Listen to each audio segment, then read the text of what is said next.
అవును బాబుగారు, సహనం లేని సుమనకి పరీక్షగా ఈ ప్రసవం జరిగింది. గొడవలేమీ లేకుండా ఉండాలంటే మనం ఆస్తి ఇచ్చేస్తే బెటర్ అనిపిస్తోంది. చూడండి బాబుగారు, నా తోడబుట్టిందైనా మోసం చేసి ఇంత దాకా వచ్చినందుకు నేను క్షమించను. అందుకే వీలునామాలో అలాంటి షరతులు లేవని తన ఆశకి అడ్డుకట్ట వేశాను. మీరైనా మీ తాత ముత్తాతల నుంచి వచ్చిన ఆస్తిని ఇవ్వడం లేదు, మీ కష్టార్జితాన్ని జాలిపడి ఇవ్వడం ఎందుకు? పాప కోసం, తన కోసం గిఫ్ట్గా ఏమైనా ఇవ్వండి, కానీ సుమన మీద జాలి పడితే తర్వాత మన మీద యుద్ధం ప్రకటిస్తుంది.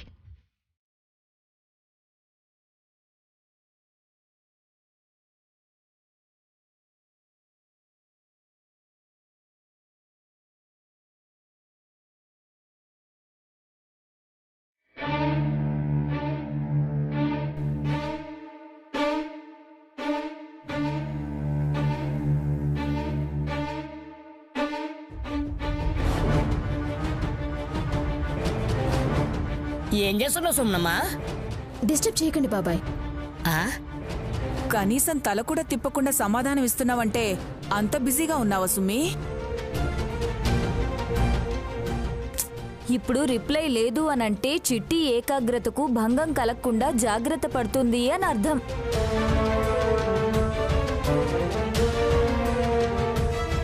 అంత ఇంపార్టెంట్ పనాది? ఉండొచ్చు bro. Evening Gayatri గానవి పుండరీనాథంలో birthday function కదా, ఏర్పాట్లు ఎలా చేయాలో రాసుకుంటూ ఉంటుంది. అదే నిజమైతే పిల్లలకు పిన్నిగా సుమననే ఈ ఫంక్షన్కి ఇన్ఛార్జ్ కమ్ కేర్ టేకర్ చేద్దాం వదినా. వై నాట్ విశాల్, అలాగే చేద్దాం. నీకు సమ్మతమే కదా చెల్లి? నాకిష్టం లేదు. మీ పిల్లల వేడుకలకి నేను గొడ్డు చాకరీ చేయాలా?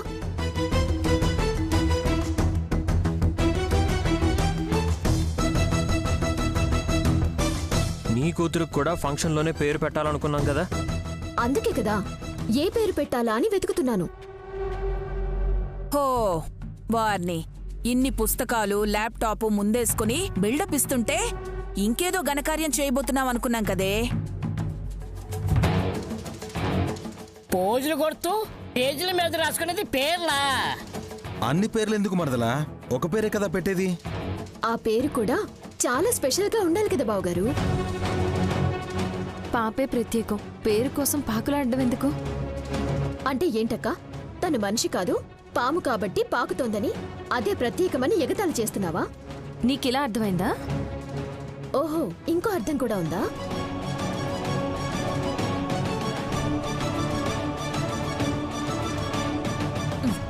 సుమ్మి నోట్లో నోరెందుకు పెడతావు నయని? కూరలుంటాయి. విషపూరితం అని చెప్పకనే చెప్పింది కదా అత్తయ్య. చూసారా, ప్రతి ఒక్కరు నన్ను ఆడిపోసుకుంటున్నారు, అత్తయ్య తప్ప.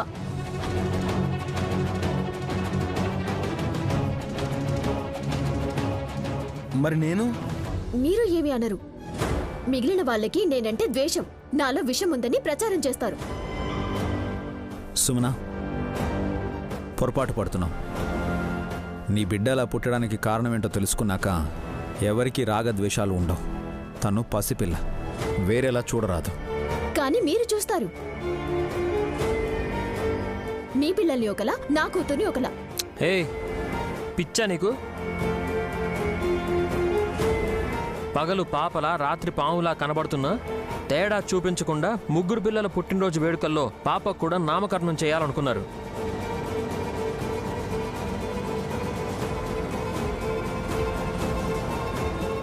నిన్ను పట్టించుకోకపోతే సెలబ్రేషన్స్ లో పాపకి చోటుండేదే కాదు కదా చిట్టి. మీరు కేకులు కోస్తే ఆ తర్వాత తిన్న ఆకులు నేనెత్తేయాలి, అంతేనా మీ వేడుక?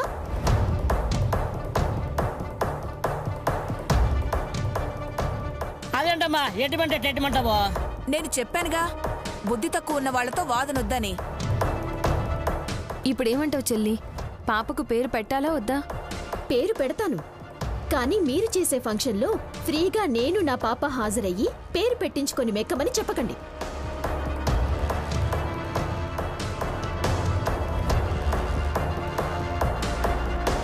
అన్నా అంటారు వీళ్ళు. మూతి పళ్ళు రాల్తాయి. ఏయ్ ఏంటే? ఆహా అలా అన్న అతిథుల పళ్ళ గురించి చెప్తున్నానండి.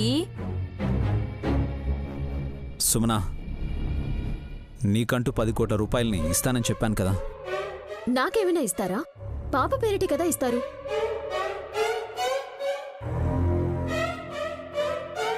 అరే చిన్న మరదలా, నువ్వు తీసుకో.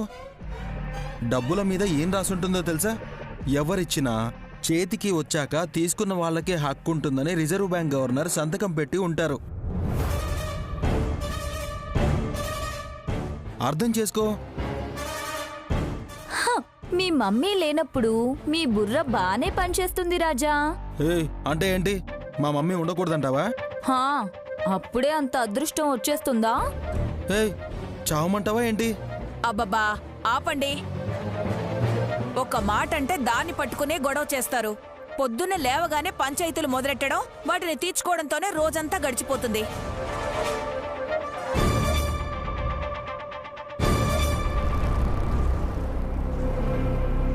అవును అల్లుడు, ఈరోజు పిల్లల పుట్టినరోజు.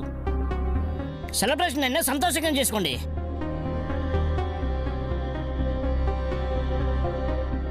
అమ్మా సుమనమ్మ, నువ్వు మనసులో ఏం పెట్టుకోకుండా పిల్లకి పేరు పెట్టేసేయ్. చెక్ తీసుకోవాలి కదా.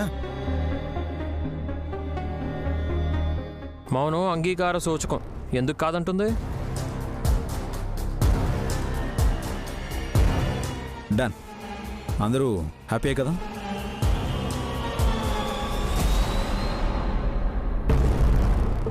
అత్తయ్యని కూడా పిలవండి. బయటికి వెళ్ళింది. హా, ఇంట్లో ఇన్ని వాష్రూమ్లు పెట్టుకుని బయటికెందుకు వెళ్ళింది? నువ్వుండవే వయ్యారి, నీ మాటలకి రచ్చ చిగురుస్తుంది. నైని, ఏర్పాట్ల సంగతి చూడు. అలాగే పిన్ని. సుమన, పాపకి ఏ పేరు పెట్టాలనుకుంటున్నావో చెప్తే ఆ పేరుతో కేక్ తయారు చేయిస్తాను. కలర్ఫుల్గా బోర్డు కూడా రెడీ చేద్దాం వదినా. అలాగే విక్రాంత్ బాబు. ఇప్పుడు చెప్పను, అప్పుడే తెలుసుకోవాలి.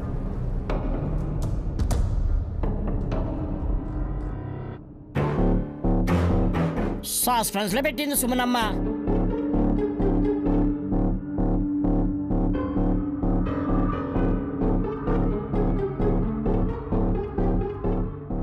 పర్లేదు మావయ్య, మొత్తానికి ఒప్పుకుంది. లేదంటే మన అందరం హ్యాపీగా సెలబ్రేషన్ చేసుకునే వాళ్ళమే కాదు. అవును అల్లుడు. రాత్రయ్యేదాకా ఆగకండి. సాయంత్రమే పార్టీ ముగించేయాలి. ఆలస్యమైతే పాప పాముగా మారుతుంది కదా.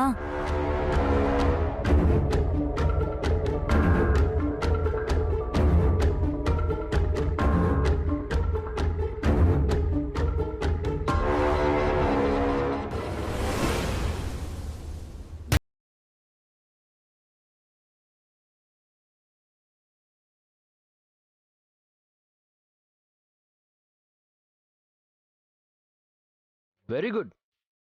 రెడీ అవ్వకుండా మొహం మార్చుకొని కూర్చుంటావేమో అనుకున్నాను. అలా ఎందుకుండాలి? ఆస్తి రాకపోతే నీ జన్మ వృధా అని ఫీల్ అయిపోయావు కదా. ఓ, మా విశాల్ బ్రో నైని వదిన వాళ్ళు పాప పేరిట 10 కోట్లు ఇస్తానన్నారు కదా. ఇంకా పేరే పెట్టలేదు, ఎలా ఇస్తారు? పేరు రాయకుండా అమౌంట్ ఇస్తారమ్మా. ఆ చెక్కు మనం తీసుకుని సుమన కూతురికి గార్డియన్గా ఉందా మా మమ్మీ? రే, పిల్ల తల్లి సుమన, తండ్రి విక్రాంతుండగా మనకెందుకు ఆ బాధ్యతలు? వీళ్ళు పగలు మాత్రమే పేరెంట్స్, రాత్రి నాగయ్య, పెద్దబొట్టమ్మ, అమ్మ, నాన్న. చూసారా ఎలా మాట్లాడుతున్నారో? నన్నేం చేయమంటావు? ఇదంతా మా నైనక్క వల్లనే జరిగింది. ఏయ్, తననెందుకు బ్లేమ్ చేస్తావు? నాకు అత్త మిమ్మల్ని కన్న తిలోత్తమత్తయ్య. కానీ మా అక్క వాళ్ళ అత్త గాయత్రీదేవి గారు ఎప్పుడో పాములకి మాటిచ్చారంట. ఆ కర్మ నాకు చుట్టుకొని బిడ్డని కన్నా సరే ఆస్తి రాలేదు, కానీ ఎక్స్ట్రాగా 2 అమ్మా నాన్నలు మాత్రం వచ్చారు. నిజమే సుమన, నీ మనోవేదన మేం అర్థం చేసుకోగలం. నయనే ఈ ఇంటి కోడలిగా రావాలని గాయత్రక్క ఆత్మ ముక్కంటిపురం కూడా వెళ్ళి ఇక్కడిదాకా కథ నడిపింది. లేని పెద్దమ్మ గురించి మీరిలా మాట్లాడడం ఏమైనా బాగుందమ్మా? పెద్దమ్మ ఎందుకు లేదురా? మళ్ళీ పుట్టిందనే కదా ఈరోజు బర్త్డే సెలబ్రేషన్ చేస్తున్నారు. దత్తత తీసుకున్న గాయత్రిని ఈసారికి పెద్దమ్మ అనుకొని ఫంక్షన్ చేస్తున్నారు. చూసావా సుమన, ఎక్కడో గుడి దగ్గర పుట్టిన పిల్లని తీసుకొచ్చి దేవకుమార్లా చూస్తున్నారు గాని నీ కడుపున పుట్టిన బిడ్డను మాత్రం నీ కూతురుగా కూడా చూడటం లేదు. అదేమి అనంటే పగలు రాత్రి అని డివైడ్ చేసి చూస్తారు.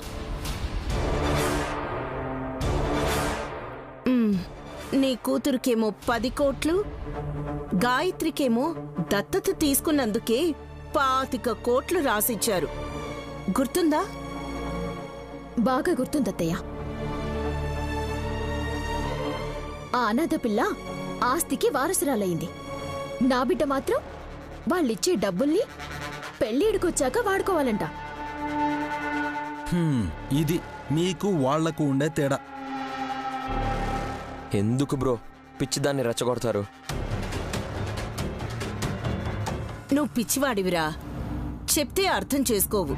అమ్మా దయచేసి మీరేం చెప్పకండి. హాల్లోకి వచ్చి కేక్ కట్ చేస్తే వెంటనే ఓ ముక్క తీసి నోట్లో పెట్టుకోండి.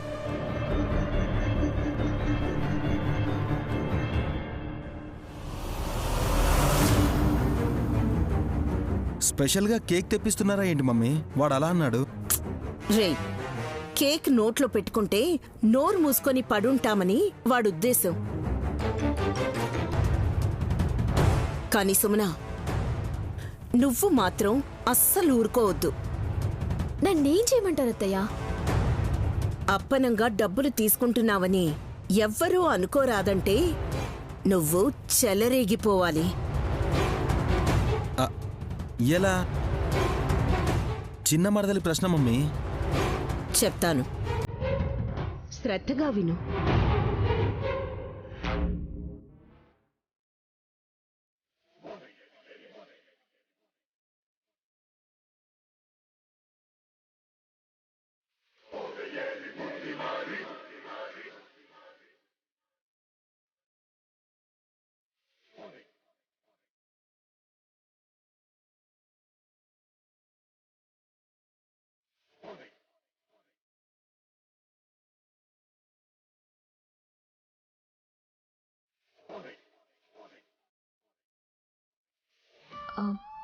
అర్థమైందత్తయ్య. ఇది పూనాది, ఇది ఇంకొక కూనాది, ఈ డ్రెస్ గానవిది, ఇదేమో గాయత్రిది. ఏ హాసు, బట్టలు చూడటమే గాని పిల్లలకేవా? ఫంక్షన్ కి తగ్గట్టు డ్రెస్సులు వెయ్యాలి కదా పిన్ని. నువ్వు ఎప్పుడు తీసుకొస్తావా అని పిల్లలు బట్టలు లేకుండా ఎదురు చూస్తున్నారమ్మా. అయ్యో, ప్రస్తుతానికి ఏదో ఒక డ్రెస్ వేయమని బాబుగారికి చెప్పాను కదా బాబాయ్. ఒకరినైతే హ్యాండిల్ చేయగలం, ఏకంగా 4 పిల్లలు రెడీ చేయాలంటే అది కూడా మగడి కష్టమే. సుమన కూతురు కూడా అక్కడే ఉందా పావన? సోకులు అద్దుకుంటూ తను సింగారించుకోవడానికి టైం సరిపోదు, ఇక పిల్లనేం రెడీ చేస్తుంది? పిన్ని మే హూనా, పెయింటింగ్ లో అద్దినట్టుగా అలా ముంచి ఇలా తీసినట్టు పిల్లల రూపురేఖలు ఎలా మారుస్తానో చూడండి. రంగులేస్తావా ఏంటే? జోకు లేకు పిన్ని. నువ్వు అలాగే ఆలోచిస్తావమ్మా, అదే మా భయము. ఆ అక్కకి అన్నీ తెలుసు బాబాయ్. మన వాళ్ళందరూ రెడీ అయ్యారా? ఆ ఇద్దరు ఒకడే స్విమ్మింగ్ పూల్ లో ఉన్నాడమ్మా. బాత్రూమ్ లో చేయకుండా బాడీ చూపించాలని బిల్డప్ కొడుతున్నాడేమో. అలా అని కాదు హాసిని, తను ఇదాలి కదా. ఎద్దులా ఉన్నాడు, ఇంకా ఈత కొట్టడం ఏంటి? అందుకే అన్నాను. ఏంటోలే, త్వరగా కానివ్వండి. అవునక్క, బర్త్డే పార్టీని చీకటి పడేలోపు ముగించేయాలనుకున్నాం కదా. నిజమే, ఆలస్యం అయితే 6 దాటిపోతుంది. చిట్టి కూతురు పాముగా మారుతుంది. ఓ అమ్మో, ఇది ఒకటి ఉంది కదా, మర్చిపోయాను నేను. ఈ వేడుకల్లో ఆ పిల్ల పాముగా మారడమే మంచిది. నువ్వు ఉండవే డమ్మక్క, నీ కోరిక అటుంచు. అంతమంది పోగై సెలబ్రేషన్ చేస్తున్నప్పుడు పాముగా మారి బుస్సందనుకో, ఇంకేమైనా ఉందా? అబ్బా ఉండండి. ఇంత పిరికి వారేంటి బాబాయ్ మీరు? మా ఆయన ఉత్తమ కుమారుళ్లేవే. అయినా నువ్వలా సడన్ గా కూత పెడితే ఎవరికైనా గుండెల్లో జల్లు మనదా? ఎన్నాళ్ళైందో దూర్ నీ గుండె జల్లుమని. ఆ ఫీలింగ్ వేరు, ఈ ఫీలింగ్ వేరు. మీ రొమాన్స్ తగలయ్యా, చూడలేక చేస్తున్నాం. బయటికెళ్ళండి పిన్ని. ఏవో పాత జ్ఞాపకాలేవే. కొత్తగా ఏం లేవా? ఏముంటాలేమ్మా. అక్క మాట్లాడుతూ ఉంటే టైం అయిపోతుంది. ఆ డ్రెస్సులు తీసుకో, పిల్లల్ని రెడీ చేసి హాల్లోకి తీసుకెళ్దాం. పిన్ని మీరు కూడా పదండి. డమ్మో డమ్మ, విషప్రయోగం పుట్టినరోజు వేడుకని ఎలా ముగించబోతోందో.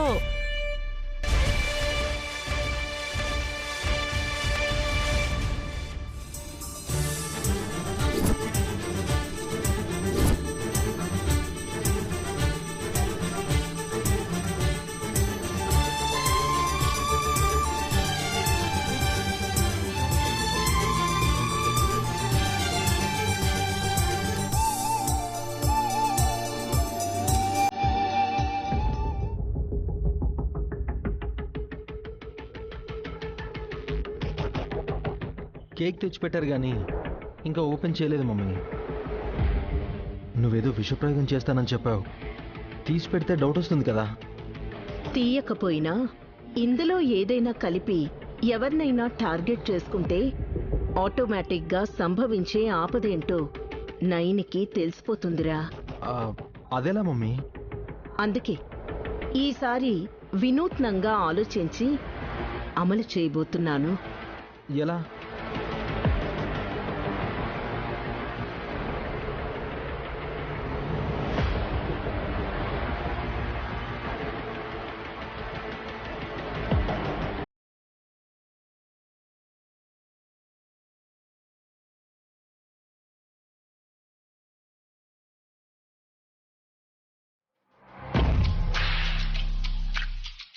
కేక్ కోసేది. దీంతో అంతకన్నా ఏం చేస్తాం మమ్మీ? మర్డర్ చేయడానికి కూడా పనికిరాదు. అలాంటి పనులు ప్రత్యక్షంగా చేయకూడదు వల్లభా, పరోక్షంగా చేయాలి. కేక్లో పాయిజన్ కలిపితే గుర్తుపట్టేస్తారని విషపూరితమైన ఈ కత్తిని తయారు చేయించాను. వాట్? అంటే ఇది కేక్లో ఎక్కడ ఏ ముక్కను కోస్తుందో ఆ ముక్కకు మాత్రమే విషం అంటుకుంటుంది. ఒకరే తినేలా ఉంటే అప్పుడు నైని గుర్తుపట్టచ్చేమో కానీ ఆ కేక్ ముక్క ఎవరు తింటారో, ముందు ఎవరికి పెడతారో భగవంతుడికే తెలియాలి. మమ్మీ, నీలాంటి చండాలమైన మనుషులు ఈ దేశంలోనే ఉండకూడదు. రేయ్, తిడుతున్నావా పొగుడుతున్నావా? నిన్ను తిట్టి నేను మట్టిలో కలిసిపోలేను గాని ఐడియా అయితే అదిరిపోయింది మమ్మీ. ఇంకో విషయం, పసందైన కేక్ అని తొందరపడి తినడానికి నువ్వు నోరు తెరవకు. నోరు తెరిస్తే మళ్ళీ ఇంకెప్పటికీ తెరవలేనని నాకు తెలుసులే మమ్మీ. కత్తి బాక్సులో పెట్టే. లోపలెందుకు, పైనే పెడతాం, అందంగా ఉంటుంది. పెద్ద మాత, మమ్మీ విన్నాడంటావా? మీరు తప్పుకుంటే తీపి ఘనపదార్థాన్ని గైకొని వెళతాను. తీపి ఘనమైన పదార్థమా అంటే ఏంటి? రేయ్, కేక్ రా. ఓ అవును మాత. గాయం చేయని ఈ కత్తి బహుముచ్చటగా ఉన్నది. ముద్దు పెట్టుకును. అటులానే తమరే అంటారు కదా పుత్రా. ముద్దుగా ఉందంటే కత్తిని ముద్దు పెట్టుకోమన్నా, నన్ను కాదు. ఇంకా నయం, నా జోలికి రాలేదు. సాయపడమందు ఆ మాత. హే, అక్కర్లేదు. పో. మంచిది. గుడి కట్టిస్తారులే తర్వాత, తీసుకెళ్ళి. అటులనే.